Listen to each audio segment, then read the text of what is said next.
अस्सलाम वालेकुम एवरीवन। अब हम अपने ईएनटी में नोज़ का नेक्स्ट चैप्टर स्टार्ट करते हैं, जो कि हमारे पास neoplasms of paranasal sinuses.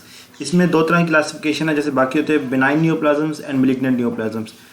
Exam point of view से और वाइवा पॉइंट ऑफ व्यू से जो बिनाइन नियोप्लाज्म्स है उसमें हमारे पास फाइब्रस डिस्प्लेसिया इंपॉर्टेंट है, और जो मैलिग्नेंट नियोप्लाज्म है उसमें हमारे पास malignant carcinoma of the maxillary sinus important है।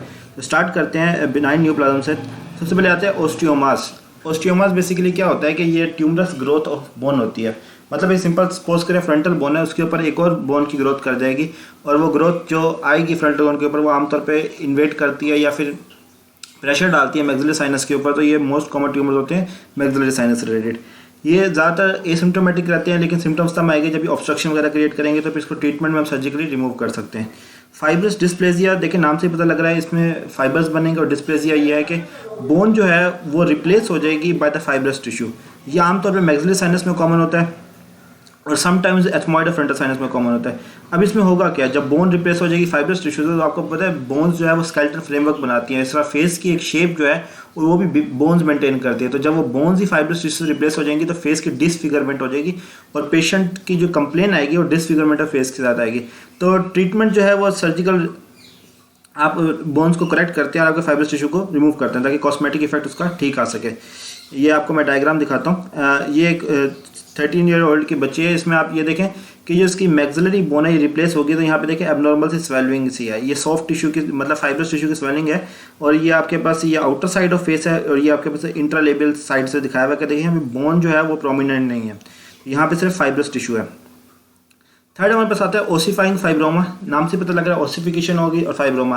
बेसिकली इसमें भी बोन जो है वो फाइब्रस टिश्यू से रिप्लेस हो जाती है, लेकिन वो जो फाइब्रस टिश्यू है उसकी कैल्सिफिकेशन भी हो जाती है, और आमतौर पे ये प्रेजेंट करता है आपके पास मैंडिबल में या फिर लोअर जॉ में। अब हम आते हैं अब नेक्स्ट ट्यूमर, जो कि हमारे पास है एमिलोब्लास्टोमा।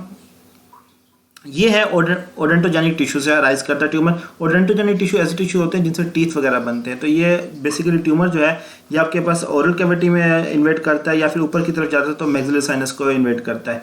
अब ट्रीटमेंट आपके पास क्या करेंगे, सर्जिकल एक्सचेंज करेंगे इन सारों के केसेस में अगर प्रेजेंट सिम्टोमेटिक होंगे।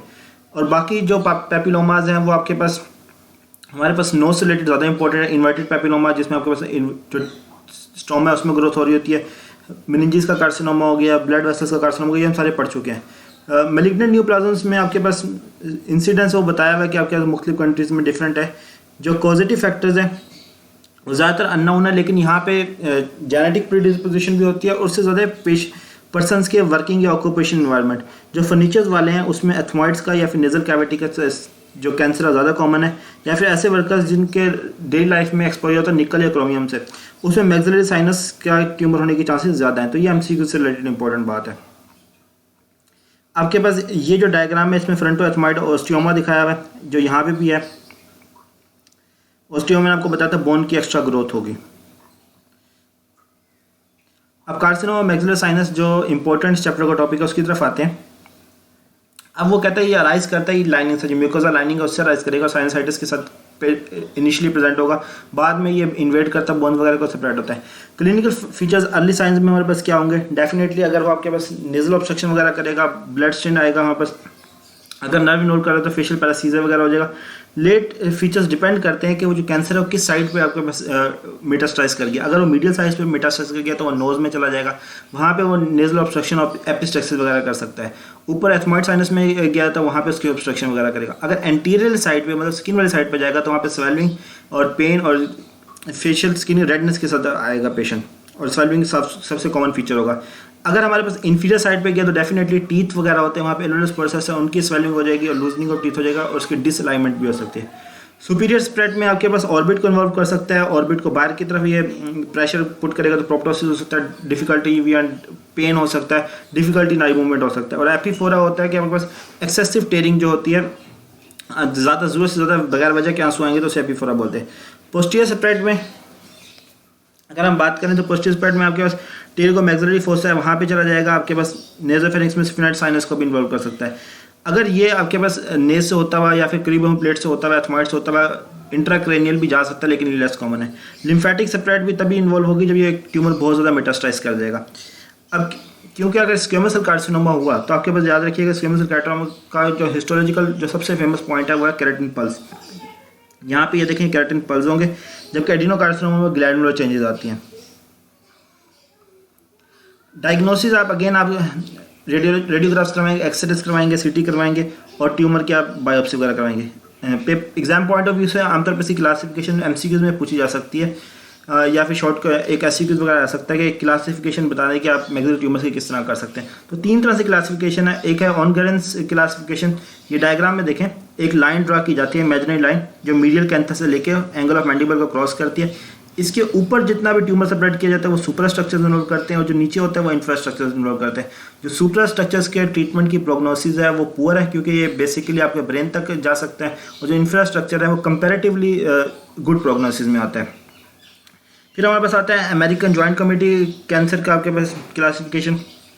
उसमें बेसिकली आपके पास जो है ट्यूमर की आपके पास कहीं ग्रेडिंग की हुई है, well differentiated, moderately differentiated, poorly differentiated on the basis of differentiation of cells. फिर हमारे पास नेक्स्ट क्लासिफिकेशन है लेटरमैन्स क्लासिफिकेशन। ये भी आपको डायग्राम से समझाता हूँ। लेटरमैन्स में आपके पास 2 हॉरिजॉन्टल इमेजिनरी लाइन ड्रा करनी है और 2 वर्टिकल ड्रा करनी है। जो हॉरिजॉन्टल ड्रा करनी है वो ऑर्बिट के फ्लोर से गुजरे फर्स्ट लाइन, और सेकंड जो है आपके मैक्सिलरी एंट्रम के फ्लोर के पास से गुजरे। तो इसलिए हमारे पास सुपीरियर, मिडल और इन्फीरियर, या फिर सुपर स्ट्रक्चर, मीजो स्ट्रक्चर और इंफ्रास्ट्रक्चर आ जाएंगे, और 2 वर्टिकल लाइंस आपने ड्रा करनी है। जो वर्टिकल लाइंस हैं वो दोनों ऑर्बिट्स के मीडियल से पास होकर डाउनवर्ड जानी चाहिए। तो इस तरह आपके पास जो नोज वाली कैविटी है बेसिकली वो साइड वाले मैक्सिलरी साइनस से डिफरेंशिएट हो सकती है। तो ये आपके पास 3 तरह के आपके बाउंड्रीज बनेंगी। जो सुपर स्ट्रक्चर उसमें एथमॉइड्स, फिनाइड और फ्रंटल साइनस लगाएंगे, मीजो स्ट्रक्चर में मैक्सिलरी साइनस आएगा और रेस्पिरेटरी नोज आएगा, जबकि इंफीरियर स्ट्रक्चर में आपके पास टीथ वाला पोर्शन आएगा सारा।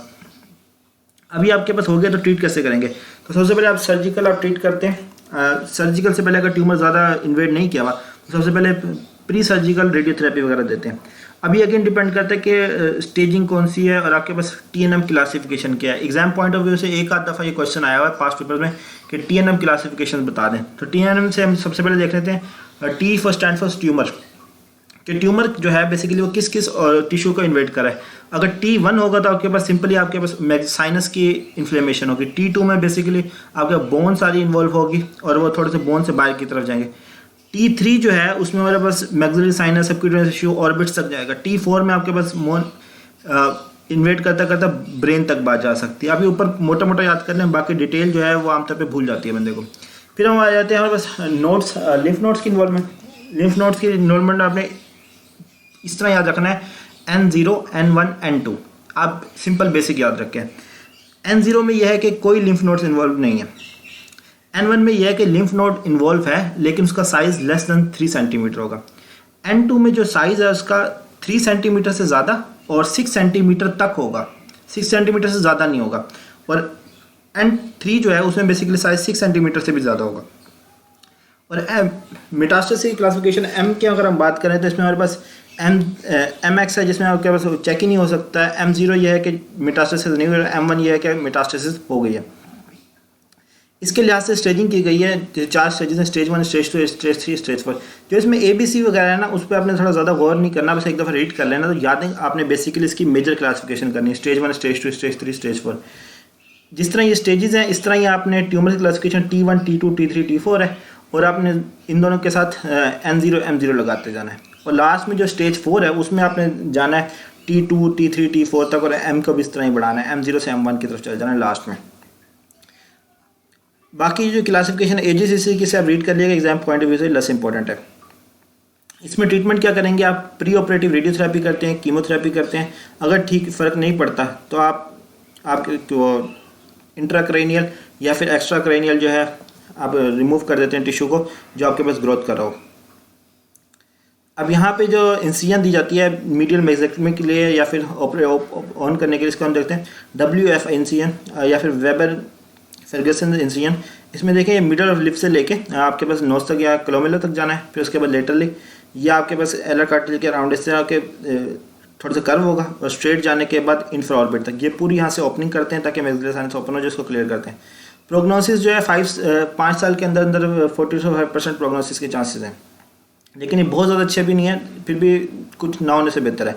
एथमॉइड साइनस मैलिग्नेंसिस में हम बात करते हैं कि ये जो है आपके पास देखें एथमॉइड साइनस लाई कर रहा था नोज और आइस के दरमियान में, यहाँ पे स्वेलिंग प्रेजेंट होगी, आपके पास कार्सिनोमा एथमॉइड होगा। क्लिनिकल फीचर्स आपके पास, क्योंकि जाहिर अपर साइड ऑफ नोज है, आपके पास ऑल्फैक्शन में मसला होगा, नेजल ऑब्स्ट्रक्शन होगा, ब्लड वगैरह आएगा और ऑर्बिट्स को डेफिनेटली प्रेशर करेगा और पोप्टोसिस वगैरह करेगा।